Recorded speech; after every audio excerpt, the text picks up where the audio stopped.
फिंता, मैंने तो सुना था कि तूने अपने पुत्र को ज्ञान ध्यान की सारी बातें बताई हैं, फिर भी इसे अगस्त्य महर्षि के बारे में नहीं पता, जिसके सामने पर्वत भी झुक जाते हैं। पर्वत भी झुक जाते हैं? तब तो ये महर्षि सचमुच अद्भुत है। इनके बारे में बताइए ना दीदी माँ। सप्त महान ऋषियों में से एक है महर्षि अगस्त्य।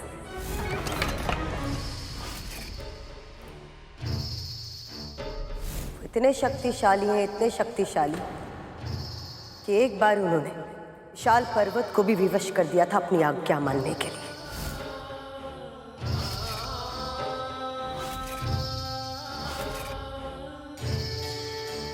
हम सब मानते हैं कि हिमालय सृष्टि का सबसे ऊंचा पर्वत है। उसका स्वभाव ही है प्रतिदिन थोड़ा थोड़ा बढ़ना। एक दिन विंध्याचल पर्वत को हिमालय से इतनी ईर्ष्या हो गई कि उसने हिमालय से भी ऊंचा होने का हठ ठान लिया और तीव्र गति से बढ़ने लगा। शीघ्र ही विंध्याचल इतना शक्तिशाली और इतना ऊंचा हो गया कि उसने संसार का भ्रमण करते ही सूर्य को रोक दिया और पृथ्वी के आधे भाग पर सदैव प्रकाश रहने लगा और शेष आधा भाग सदा सदा के लिए अंधकार में डूब गया। ऐसी स्थिति में जीवन का विनाश होने लगा। पेड़ पौधे सभी प्रकार के प्राणियों का अंत होने लगा। ऐसे में देवताओं को भीषण चिंता होने लगी और वो उपाय की खोज में ब्रह्मदेव के पास जा पहुंचे।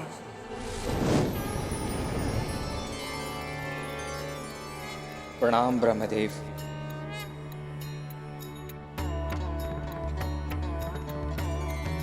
मैं तो केवल सृष्टि का सृजन करता हूं। विंध्याचल को बढ़ने से रोकना मेरे सामर्थ्य में नहीं है। ब्रह्मदेव से इच्छा पूरी नहीं हुई तो सभी देवगण विष्णु के पास जा पहुंचे। प्रणाम विष्णु जी। सृष्टि में जो होता किसी न किसी कारण से ही होता और इसीलिए आपकी समस्या का समाधान करना मेरे लिए संभव नहीं। विंध्याचल के विकास को रोकने का उपाय महादेव शिव शंकर ही कर सकते हैं।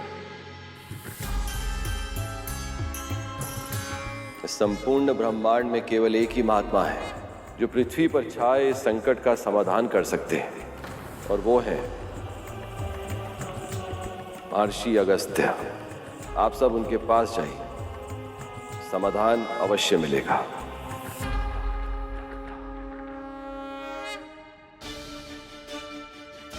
प्रणाम अगस्त्य ऋषि। विंध्याचल से भी बड़ा उसका अहंकार है।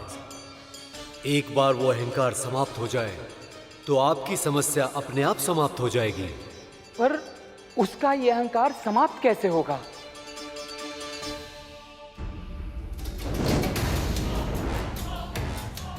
कितने छोटे हैं ये सब मेरे सामने, कितने तुच्छ।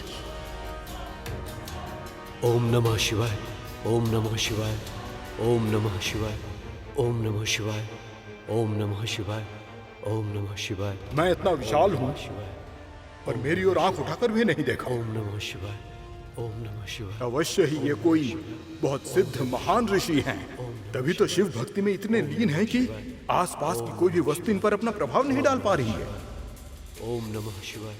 यदि इनका मुझे आशीर्वाद मिल जाए तो मेरा प्रभुत्व और भी अधिक बढ़ जाएगा। ओम नमः शिवाय, ओम नमः शिवाय। अभिवादन स्वीकार कीजिए महर्षि। ओम नमः शिवाय।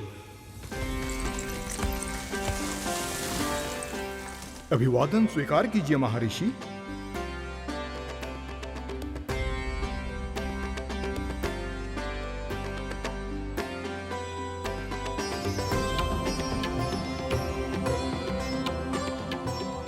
कितना मनोहर है ये सब, ये धरती, ये आकाश। इन्हीं सब से तो मेरी सुंदरता भी है। ऋषि श्रेष्ठ, मुझे दर्शन देने के लिए आपका बहुत बहुत धन्यवाद। कृपया बताएं, आपके सम्मान में मैं क्या कर सकता हूं? ऋषि अगस्त्य।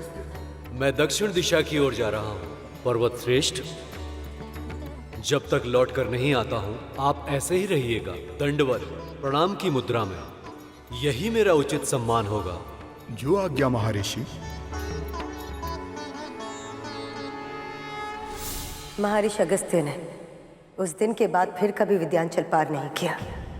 वो वहीं दक्षिण में ही बस गए, पर उनकी असीमित शक्ति का प्रमाण देता है विद्यांचल पर्वत आज भी उनकी लौटने की प्रतीक्षा में वैसे ही है, दंडवत मुद्रा में भूमि पर लेटा हुआ।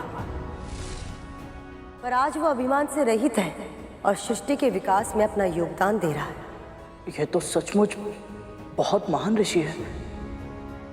इनके दर्शन करना तो सौभाग्य की बात होगी। इतना अधीर मत हो गरुड़। अभी तक उनके व्यक्तित्व के एक ही पक्ष के बारे में जाना है तुमने,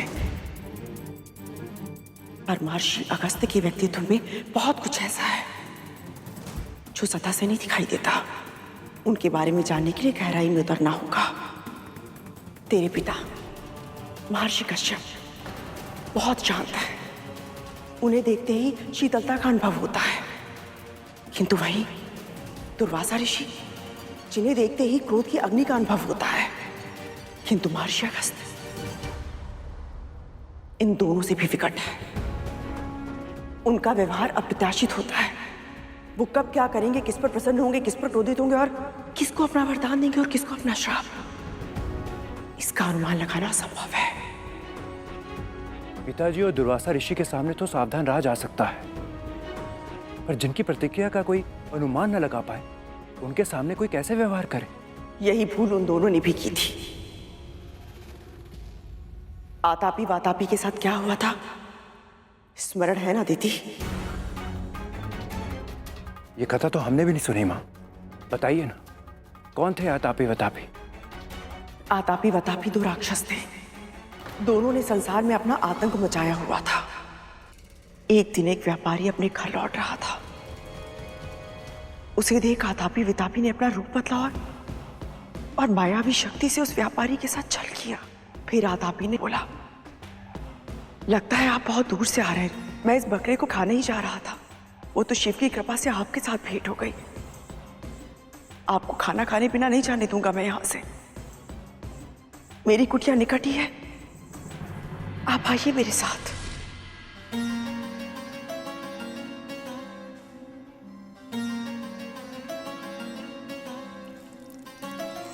भोजन बहुत ही स्वादिष्ट बनाया था आपने।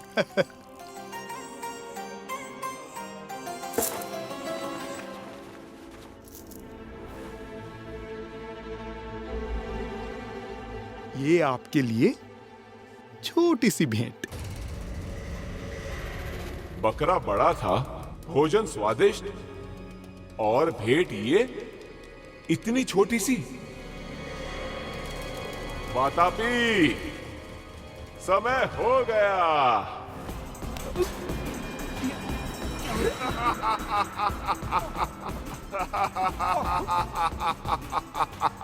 वातापी,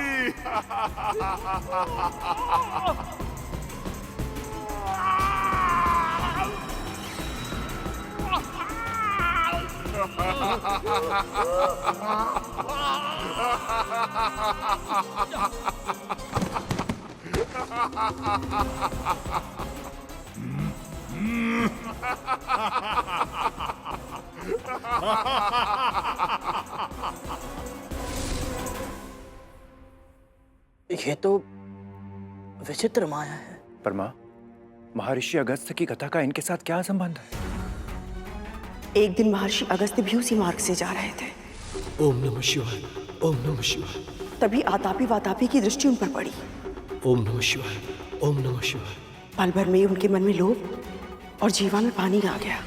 ओम नमः शिवाय, ओम नमः शिवाय। आतापी वातापी आज महाभोज का आनंद उठाएंगे। ये ढोल सब पेट फाड़ेंगे और स्वाद से खा जाएंगे। लगता है बहुत दूर से आए हैं ऋषिवर। देखिए, बिन भोजन मैं आपको जाने नहीं दूंगा, निकट ही मेरी कुटिया है, तो आइए।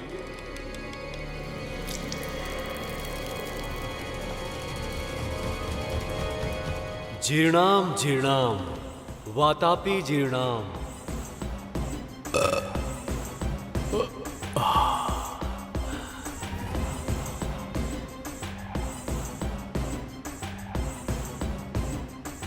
वातापी, वातापी, समय हो गया।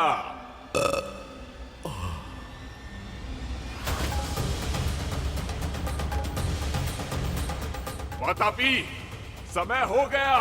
वातापी बाहर निकल। क्या किया है तूने मेरे भाई के साथ ऋषि? बता तूने क्या किया है? कहाँ है मेरा भाई? तुम्हारा भाई? मैंने कहा था, तुमने सुना नहीं? जीर्णाम जीर्णाम वातापी जीर्णाम। इस मंत्र के उच्चारण से भारी से भारी भोजन पचा सकते हैं। तुझे इसका दंड मिलेगा।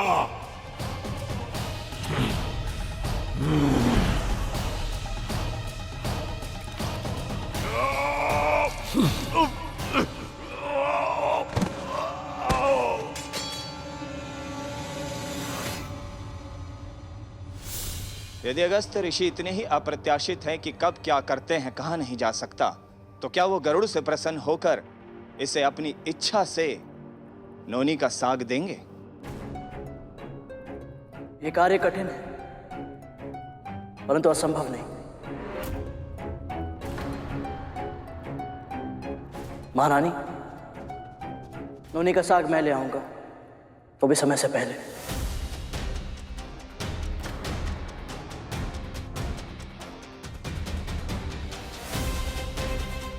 तुझे लाना ही होगा गरुड़। मेरे पुत्रों के प्राण अधर में है। अवश्य लाऊंगा महारानी, फिर चाहे मुझे अपने प्राण ही क्यों ना देने पड़े।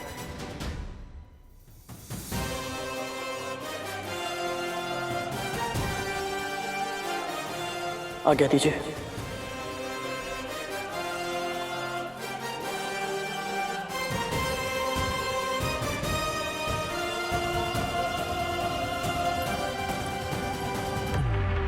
मैं गरुड़ के असफल होने की प्रतीक्षा नहीं कर सकती। मुझे स्वयं ही ये निश्चित करना होगा कि इनसे कोई चूक हो जाए और ये जीवित पुत्रिका के व्रत विफल हो जाए। पर कैसे करूं ये? कैसे?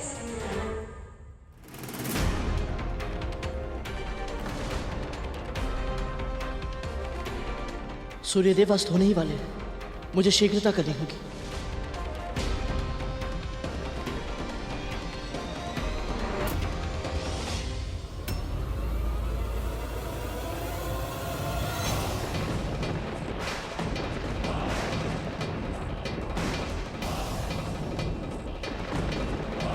यमदूत यहाँ?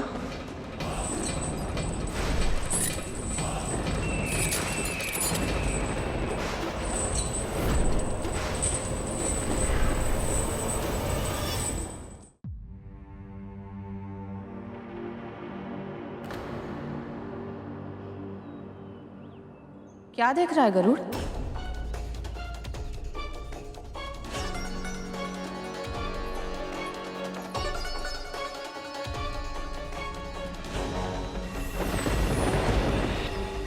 क्या हुआ? बोल। पता नहीं मां, विचित्र सा भय लग रहा है। मैं जानता हूं मैंने क्रोध में आकर अपने भाइयों को कहा था, यदि उन्होंने आप पर अत्याचार किया तो मैं उन्हें ऐसी अवस्था में पहुंचा दूंगा कि वो ईश्वर से अपनी मृत्यु की कामना करेंगे। और आज जब सच में उनके प्राण संकट में है तो बोले गए शब्द धनुष से छूटे तीर की तरह होते हैं गरुड़। चाहकर भी उन्हें वापस नहीं लौटाया जा सकता। पर इस समय तो इन नकारात्मक विचारों को मन में मत आने दे। अभी जो कार्य करना है उस पर ध्यान दे। सच कहूं तो इस आपदा में भी एक वरदान मिला है तुझे। हाँ गरुड़, महर्षि अगस्त्य से भेंट का अवसर किसी सौभाग्य से कम नहीं है। जब वो तेरे सामने आए ना, तो तू उन्हें दंडवत प्रणाम करना। तब तक भूमि से मत उठना जब तक वो तुझे आशीर्वाद ना दे दे। यदि उन जैसे महान ऋषि का वरद हस्त तेरे सर पर होगा तो तेरे भाइयों के साथ कोई अहित नहीं होगा। गहरी श्वास ले गरुड़, अन्य सभी चिंताओं को अपने मस्तिष्क से निकाल दे। अपने मन को विचार शून्य कर ले। केवल वर्तमान में जो कार्य करना है ना, उस पर ध्यान केंद्रित कर।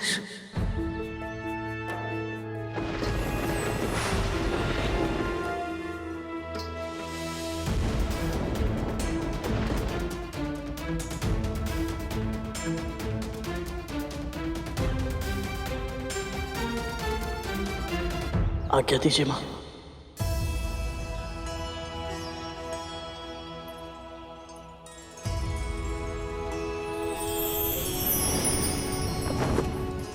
हे नारायण, इसे सफल बनाइए।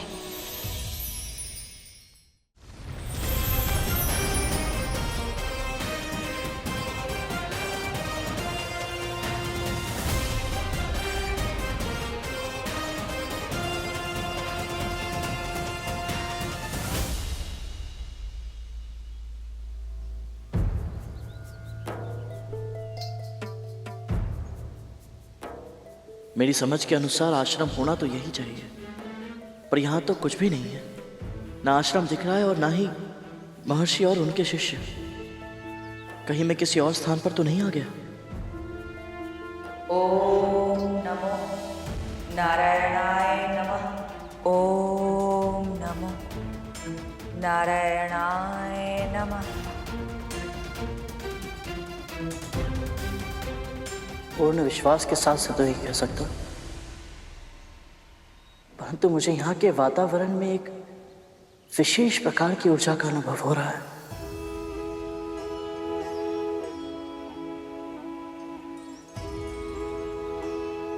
यदि आप सब महर्षि अगस्त्य की साधना शक्ति के साक्षी रहे हैं, तो कृपया मुझे भी उनकी आभा का दर्शन करवाइए। कोई संकेत दीजिए मुझे।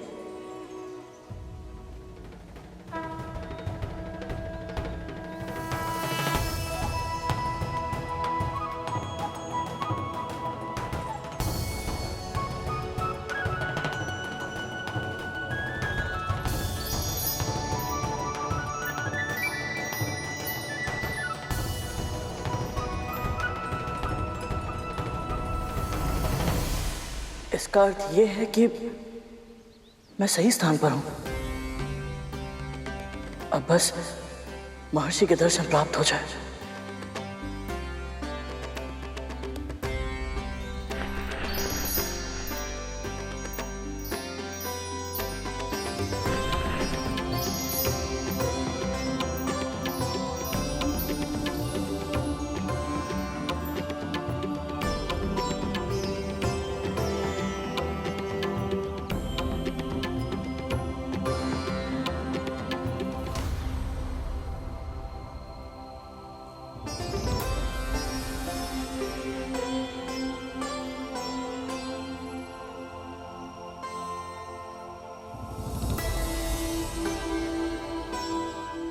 ओम नमः शिवाय। ओम नमः शिवाय। ओम नमः शिवाय। ओम नमः शिवाय। ओम नमः शिवाय। ओम नमः शिवाय। ओम नमः शिवाय। ओम नमः शिवाय। ओम नमः शिवाय। ओम नमः शिवाय। ओम नमः शिवाय। ओम नमः शिवाय। ओम नमः शिवाय। ओम नमः शिवाय। ओम नमः शिवाय। ओम नमः शिवाय।